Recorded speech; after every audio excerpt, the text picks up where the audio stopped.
예, 그 법관이 외부로부터 평가를 받으면 예. 어, 법원의 인사에 외부가 관여하게 되는 겁니까?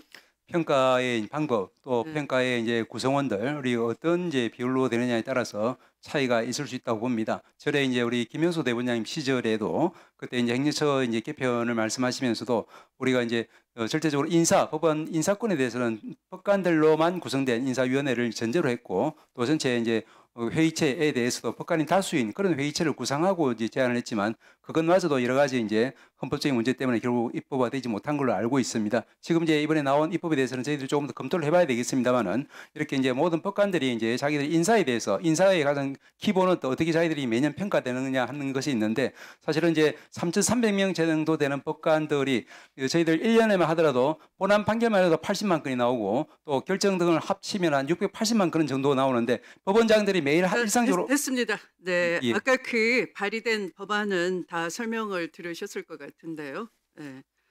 그 법관 평가를 할 수밖에 없는 이 시대 흐름이 있어요.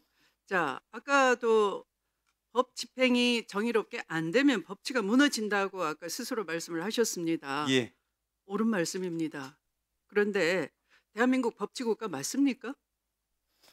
법치국가의 근본은 저희들은 이제 대한민국 법치국가 맞습니까? 법치국가 맞고 더 아, 네, 법치국가 그렇습니까? 그런데 힘없고 빽없는 국민들에 대해서는 법치국가를 주장하시고 또 그 법치 집행을 엄정하게 하십니다. 그런데 법조 울타리 안에 들어가면 법치가 엉망진창이 되는 겁니다. 내란 재판 제대로 이루어지지 않고 있죠. 내란 수계에 대해서 판판이 영장 기각되고 있죠. 지기현 재판부는 재판을 마치 그 연극놀이 하듯이 무슨 엔터테인먼트 그런 진행자처럼 하고 있는 것이죠. 그렇게 하니까 내란 수계의 변호인에 대해서 죄송합니다 하면서 연신 머리를 조아리기만 합니다. 재판이 핵심을 벗어나서 마음대로 흘러가고 있어도 아무런 쟁점 정리도 하지 않고 있어요. 그것이 다른 재판부하고 확연하게 재판 공개를 하니까 국민들이 뚜렷하게 보게 되는 겁니다. 그건 너무나 잘 아실 것 같고요. 그러면 지금 이 분위기 아래에서 변호사들이 난동을 부려요. 법관을 조롱을 했어요. 그리고 그걸 유튜브에 또 올려서 2차, 3차 가해를 하는 겁니다. 그러니까 아까 그냥 처음으로 고발 조치하셨다 하는데 그게 자랑이 결코 아닙니다. 그만큼 이 법조 울타리 안에서는 이미 국민 눈으로 볼 때도 법치가 안 지켜진다라는 이미 그 하나의 결과물인 거예요. 임계점이 넘어버린 겁니다. 이미 서부지법 난동에 대해서 형편없는 판결을 스스로 하신 거예요. 법원에서.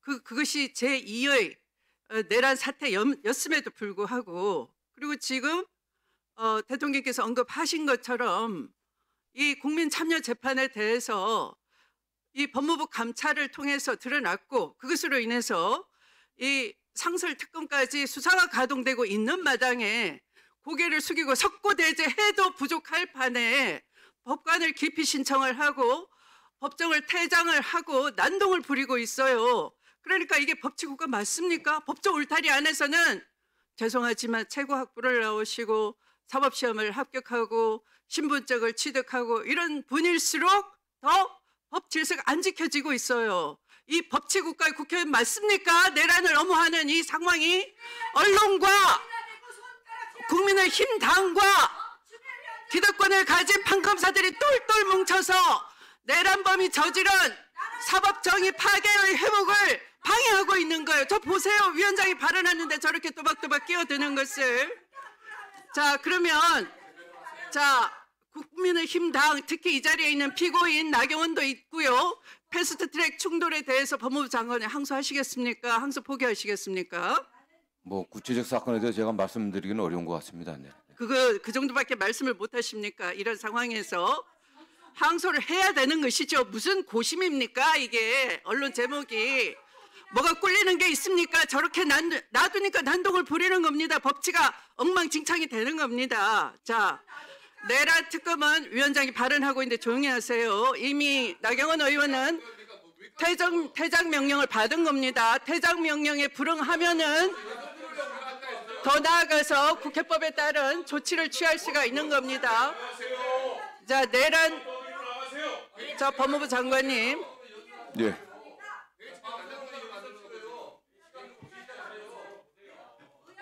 찾아줘. 퇴거 불응에 대한 조항 찾아줘.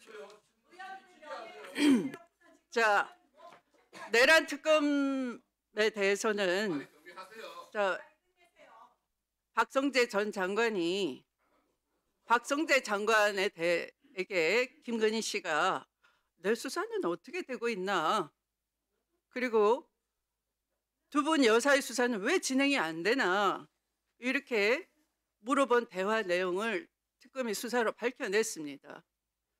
또 박성재 장관한테 이 명태균 공천 개입 의혹 수사 보고서를 전달받은 정황도 포착이 됐다는 거예요. 그러면 수사 지휘를 했을 뿐만 아니라 이 서울중앙지검 지휘란 물갈이 인사 배경에도 김건희 씨가 있다라는, 김건희 씨 청탁이 있었다라는 것이 드러나고 있다는 겁니다.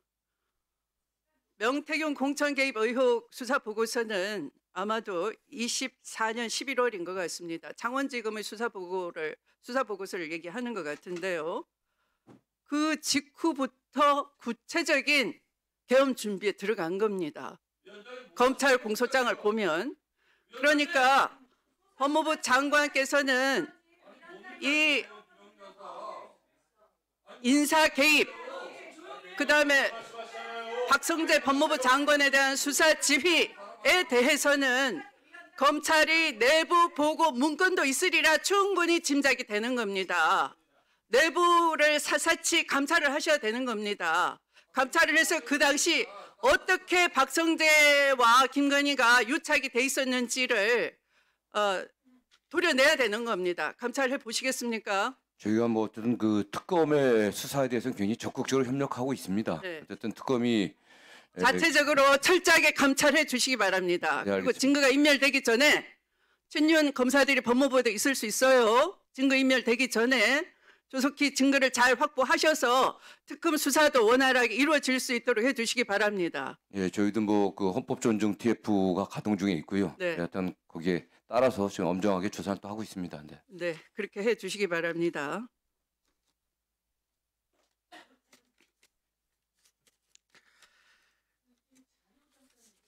네, 그렇게 하십시오.